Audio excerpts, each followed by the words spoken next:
हम ये क्यों भूल गए हैं कि भगवान ने भी हमारे हाथ में जो उंगलियां हैं वो हथेली से आगे बनाई हैं, इसको क्यों भूल गए हैं? अगर इन 5 उंगलियों पर हमारा ध्यान जाए तो इसकी कोई वैल्यू नहीं है। अगर 5 उंगलियां मिलाकर मुट्ठी बन गई तो दुनिया में कोई काम नहीं है जो हो नहीं सकता। सक्सेस पीछे पीछे आएगी।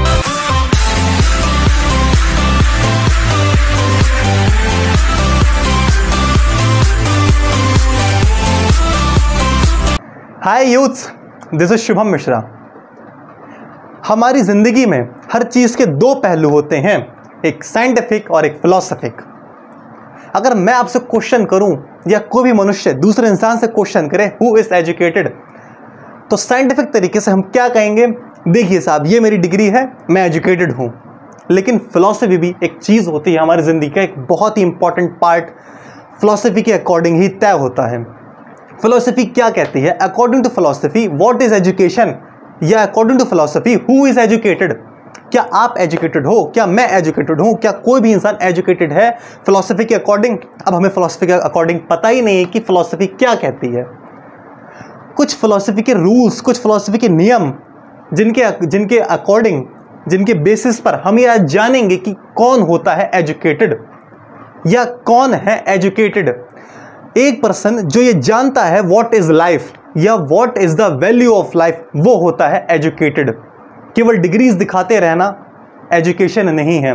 डिग्रीज दिखाने के बावजूद भी आप अपने आप से क्वेश्चन पूछे, क्या आप सेटिस्फाई हैं?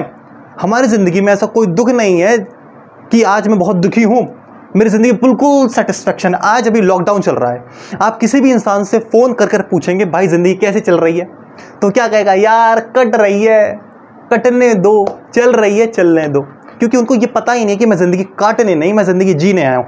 99% लोग इस दुनिया में ज़िंदगी काटने आते हैं और 1% लोग इस दुनिया में ज़िंदगी जीने आते हैं। क्यों? उनको वो कुछ रूल्स, कुछ नियम, वो जो फिलॉसफी है ना, उनके वो नियम्स वो मान लेते हैं, वो जान लेते हैं, इसके बाद वो ज़िंदगी जीना सीख जाते हैं।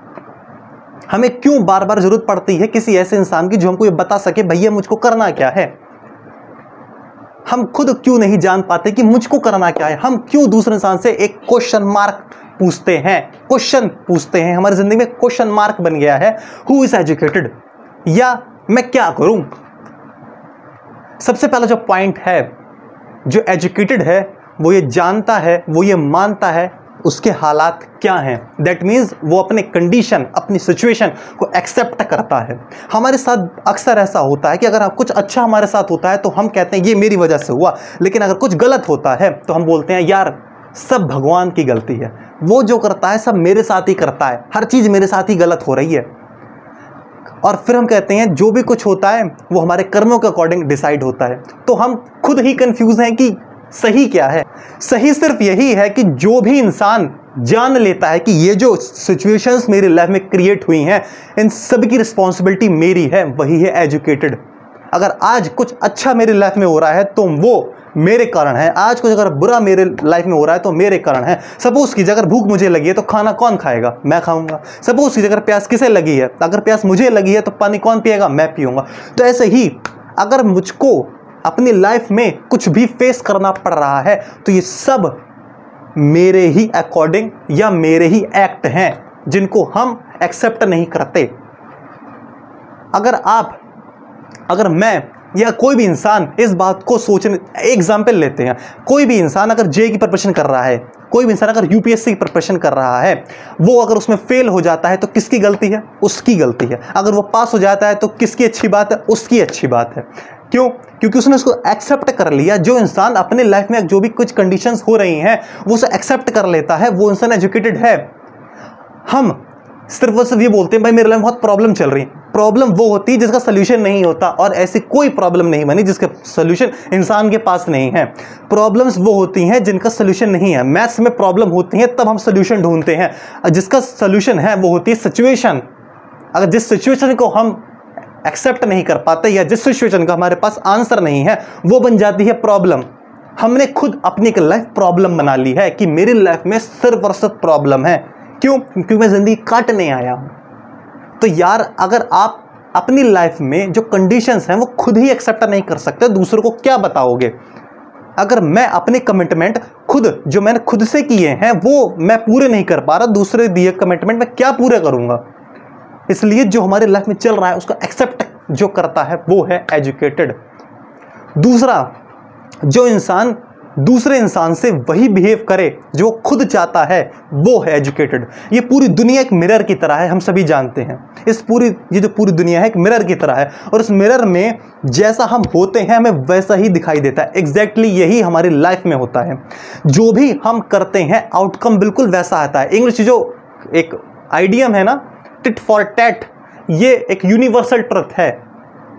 भगवान भी ऐसे इंसान को वैसा ही देता है जैसा वो भगवान को देता है। दैट मीन्स नेचर का सीधा सा और सिंपल सा लॉ है, नेचर आपको तब देना शुरू करेगी, नेचर मुझे तब देना शुरू करेगी, या नेचर किसी भी इंसान को तब देना शुरू करेगी जब वो इंसान नेचर को सफिशिएंट इनफ क्वांटिटी में उसको दे दे। क्योंकि नेचर हर किसी को बांटती नहीं फिर रही है। नेचर, हम सिर्फ और सिर्फ सोचते हैं यार उसको क्यों मिल गया, उसने भाई ऐसा किया, वो दिन में 20 घंटे काम कर रहा है, वो दिन में 10 घंटे काम कर रहा है, और हम 10 घंटे सिर्फ और सिर्फ रो रहे हैं। इसलिए नेचर को वो दो जो नेचर से चाहते हो। तीसरा जो इंपॉर्टेंट पॉइंट है वो है कि एक इंसान जो इमोशंस के कंट्रोल में है, एक इंसान जो सिर्फ ये सोच रहा है कि मेरे लाइफ में क्या चल रहा है, मेरी लाइफ में कोई भी चीज़ मेरे अकॉर्डिंग नहीं हो रही, और एक इंसान वो है जो ये सोच रहा है कि मेरी लाइफ मेरे अकॉर्डिंग में है, जो मेरे लाइफ में चल रहा है सब मेरे अकॉर्डिंग में है, मेरे इमोशंस मेरे कंट्रोल में है। वो ब्रेन से इंस्ट्रक्शन ले नहीं रहा है, वो ब्रेन को इंस्ट्रक्शन दे रहा है। हम बाहर जाते हैं और कहते हैं बाबा जी हमारा हाथ देख लो, इस हाथ में क्या नौकरी की रेखा है, इस हाथ में क्या छोकरी की रेखा है, इस हाथ में क्या पैसे की रेखा है। अरे भैया, इन उंगलियों पर क्यों ध्यान नहीं देते? हम ये क्यों भूल गए हैं कि भगवान ने भी हमारे हाथ में जो उंगलियां हैं वो हथेली से आगे बनाई हैं, इसको हम क्यों भूल गए हैं? अगर इन 5 उंगलियों पर हमारा ध्यान जाए तो इसकी कोई वैल्यू नहीं है। अगर 5 उंगलियां मिलाकर मुट्ठी बन गई तो दुनिया में कोई काम नहीं है जो हो नहीं सकता। है भगवान श्री कृष्ण ने भी ये कहा है कि तुम्हारी जो उंगलियां हैं ना, हमारी जो उंगलियां हैं वो हमारी हथेली से आगे हैं। इसका मतलब ये है कि हमारी जो डेस्टिनी डिसाइड होगी ना हमारी उंगलियों से डिसाइड होगी। उंगली मींस ये काम, हम जो कर्म कर रहे हैं, हमारा जो वर्क एथिक हो रही है, जो हमारी एक्शन है, उसके अकॉर्डिंग हमारा डेस्टिनी, हमारा भाग्य, हमारा फेट, हमारा फ्यूचर सब कुछ डिसाइड होगा। लेकिन हम सब पर सोच रहे हैं कि भाई हमारे हाथ में नौकरी है, हमारे हाथ में ये लाइन है, हमारे हाथ में वो रेखा है, हमारे हाथ में ये है, फलाना फलाना फलाना। जो मेन इंपॉर्टेंट, जो सबसे इंपॉर्टेंट चीज है वो सिर्फ और सिर्फ ये है कि इन 5 उंगलियों को मिलाओ और कुछ ऐसी बात कहते कर दो जिसको देखने के बाद दुनिया कहे कि यार he is a successful man, इसने इम्पॉसिबल को आई एम पॉसिबल कर दिया। हमारे एक्शंस पर ध्यान होना चाहिए। हम सिर्फ ऐसे रोते रहते हैं ये नहीं वो नहीं ये नहीं। अगर हम सिर्फ ये सोचें कि ये कैसे हो सकता है, वो कैसे सकता है, जो चीज़ नहीं है उसकी बजाय जो चीज़ है, जो चीज़ नहीं हो सकती उसकी बजाय जो चीज़ हो सकती है उस पर अगर हम फोकस करें तो शायद कुछ ऐसा हो जाएगा जो वाकई में नहीं हो सकता था, कुछ ऐसा हो जाएगा जो बाकियों के लिए इम्पॉसिबल था, पर आप उसे बना दो आई एम पॉसिबल। लेकिन मेरे लाइफ में ये नहीं, मेरे लाइफ में वो नहीं, मेरे लाइफ में ये नहीं हो रहा, मेरे लाइफ में वो नहीं हो रहा, मुझे नौकरी नहीं मिल रही, ये नहीं मिल रहा, वो नहीं मिल रहा। और वो जिसके पास सब कुछ है वो सिर्फ ये सोच रहा है कि मुझको ये पाना कैसे है, ये मुझको मिलेगा कैसे, उसका ध्यान सोल्यूशन पे है और हमारा ध्यान प्रॉब्लम्स पे है। तो सिमिलरिटी कहाँ से आ जाएगी?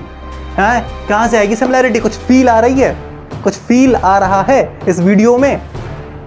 सिमिलरिटी कहाँ से आ जाएगी? ये वीडियो हम क्या करते हैं, हम वीडियोस देखते हैं, हम क्या करते हैं, मोटिवेशन देखते हैं और भूल जाते हैं। यही तो सबसे बड़ी गलती है। एक्शन सबसे बड़ा जो पॉइंट है वो एक्शन क्यों नहीं ले पाते भैया? एक्शन कब लोगे? 18 से लेकर 25 साल तक की, और हम कंफर्ट जोन ढूंढते हैं कि भैया हमें कंफर्ट नहीं मिल रहा, हम अपनी लाइफ में स्टेबल नहीं है, हम अपनी लाइफ में कंफर्टेबल नहीं है। कब? 18 से लेकर 25 साल तक के, और कंफर्टेबल ढूंढ रहे हो तो आपसे बड़ा, मुझसे बड़ा बेवकूफ़ और कौन है जो कंफर्टेबल होना चाहता है? भैया 30 साल तक की उम्र तक काम क्यों नहीं करना काम? कौन करेगा काम आकर? 30 साल की उम्र का था बिलियनियर तो बनना है, लेकिन 30 साल की उम्र के लिए जो बिलियनियर बनने की जो ताकत चाहिए, जो मेहनत चाहिए, वो कौन करेगा आकर? भूख मुझे लगी तो खाना मैं ही खाऊंगा, बिलियनियर मुझे बनना है तो मैं ही काम करूंगा। इसलिए अगर इमोशन को मुझे कंट्रोल में करना है तो वर्क मुझे करना पड़ेगा, वो वर्क एथिक मुझे देनी पड़ेगी। इसलिए मुझको ध्यान इन उंगलियों पर करना पड़ेगा, इसलिए मुझे ध्यान अपने एक्शंस पर करना पड़ेगा, ना कि अपनी डेस्टिनी पर। वो जो यूनिवर्स है वहाँ पर जो थॉट्स हैं उनको कंट्रोल करने के बारे में हम सोचते रहते हैं कि भैया हमारे दिमाग में जो थॉट्स आ रहे हैं उनको कंट्रोल कर लें। वो सबसे बड़ी पावर है, इसको हम क्यों नहीं समझ रहे? वो सबसे बड़ी पावर है पूरी दुनिया की। हमारे हाथ में सिर्फ और सिर्फ ये है कि हम कौन सी पावर्स को कैच कर रहे हैं। हमारे अकॉर्डिंग हमारे जो एक्शंस होते हैं उसके अकॉर्डिंग हमारे जो वर्क होते हैं, वैसे ही इमोशन, वैसे ही थॉट्स, वैसे ही व्यूज़, वैसे ही चीज़ें हमारे दिमाग में आती हैं। वो कंट्रोल करो भाई, दुनिया में, ब्रह्मांड में, यूनिवर्स में तरह तरह की चीज़ें हैं। हम हर चीज़ को कंट्रोल नहीं कर सकते, हम सिर्फ और सिर्फ कंट्रोल कर सकते हैं वर्क्स को। इसलिए इमोशंस, इसलिए थॉट्स, इसलिए इनके चक्कर में मत पड़िए, इनको कंट्रोल करने की कोशिश मत करिए। कोशिश करिए कंट्रोल करने की, अपना जो वर्क है, जो हमारे एक्शन है, जो हमारे कर्म है, उनको कंट्रोल करने की कोशिश करो भाई। दूसरे की लाइफ कंट्रोल कर लें। ऐसे हम यूट्यूब पे क्या सर्च करते हैं, दूसरे की लाइफ कैसे कंट्रोल करें, दूसरा दिमाग कैसे पढ़ें। ये बकवास चीज़ें हमारे पास सर्च करने का टाइम है, ये काम करने का टाइम नहीं कि हम अपने आप को और कैसे बढ़ाएं, अपनी स्किल्स पर और कैसे काम करें। ये काम हमारे पास है ही नहीं, क्योंकि हमको दूसरे को कंट्रोल करना है भाई। दूसरे की लाइफ कैसे कंट्रोल कर लें, दूसरे का पैसा कैसे पालें, दूसरे की ये कैसे कर लें, ये कैसे कर लें, वो कैसे कर लें, और जाने क्या क्या। अपने ऊपर कौन काम करेगा। जिंदगी जियो और मर जाओ, बस यही रहता है, यही रहेगा। इसलिए ब्रेन को कंट्रोल कर, ब्रेन के कंट्रोल में मत होइए, ब्रेन को इंस्ट्रक्शन मत दीजिए, ब्रेन से इंस्ट्रक्शन मत लीजिए, ब्रेन को इंस्ट्रक्शन दीजिए। चौथा और जो लास्ट इंपॉर्टेंट पॉइंट है वो ये है कि अगर कोई इंसान ये याद रखता है कि उसकी ओरिजिनलिटी क्या है, वो कहाँ से आया था और कहाँ पहुँचा। कोई इंसान अगर किसी घर में खाने को नहीं था और उसने कुछ ऐसी वर्क एथिक दिखा दी, उसने कुछ ऐसा काम करके दिखा दिया जिससे भगवान को ये लगा कि इसके कर्म के अकॉर्डिंग इसको वहाँ पहुँचना चाहिए जहाँ 1% लोग एग्जिस्ट कर रहे हैं। वहाँ पहुँचने के बाद हम भूल गए, हमने जो किया था वो हम भूल गए, तो फिर वो ये सोचेंगे अब इसकी वर्क एथिक वो है कि इसको फिर वहीं पहुँचा दो जहाँ से ये आया था। इसलिए जो अपनी ओरिजिनलिटी है, वी आर इंडियन, हमको ये नहीं भूलना है। हम कहाँ से आए हैं हमको ये नहीं भूलना है। हमें ओरिजिनलिटी क्या है ये नहीं भूलना है। अगर आप ये चारों पॉइंट, क्या जो मेरे सिचुएशंस हैं, जो मेरे हालात हैं, मैं उनको एक्सेप्ट कर रहा हूँ, मैं दूसरे इंसान को वही दे रहा हूँ जो मैं चाहता हूँ। तीसरा पॉइंट कि मैं सिचुएशंस के, मैं इमोशन के कंट्रोल में नहीं हूँ, इमोशंस, मेरी सिचुएशन, मेरी लाइफ मेरे कंट्रोल में है। और चौथा कि मैं एक्सेप्ट कर रहा हूँ कि मेरा ओरिजिन क्या है, मैं अपना ओरिजिन नहीं भूला। व्हाट इज़ माई ओरिजिन, मेरा ओरिजिन क्या है, मैं कहाँ से आया हूँ, हु एम आई। अगर मैं ये नहीं भूलता, ये मुझे ध्यान है, तो आप कह सकते हो कि मैं, आप, हम सब एजुकेटेड हैं। और हम जो कहते हैं डिग्री फलाना, ये होती है इन्फॉर्मेशन कि आपको पर्टिकुलर एक चीज़ में इन्फॉर्मेशन है, और ये होती है एजुकेशन कि आपको ज़िंदगी जीनी कैसी है। इन्फॉर्मेशन और एजुकेशन मिलाकर अगर आप कुछ ऐसा करें तो बन जाती है सक्सेस। तो चॉइस आपकी है, इमोशन के कंट्रोल में हो जाइए या इमोशंस को अपने कंट्रोल में कर दीजिए। तो अगर आपको वीडियो पसंद आया हो तो प्लीज़ चैनल सब्सक्राइब करिए, नोटिफिकेशन बेल आइकन को प्रेस करिए। Respect the girl, respect our parents, respect our nation. Have a good day. See you in the next video.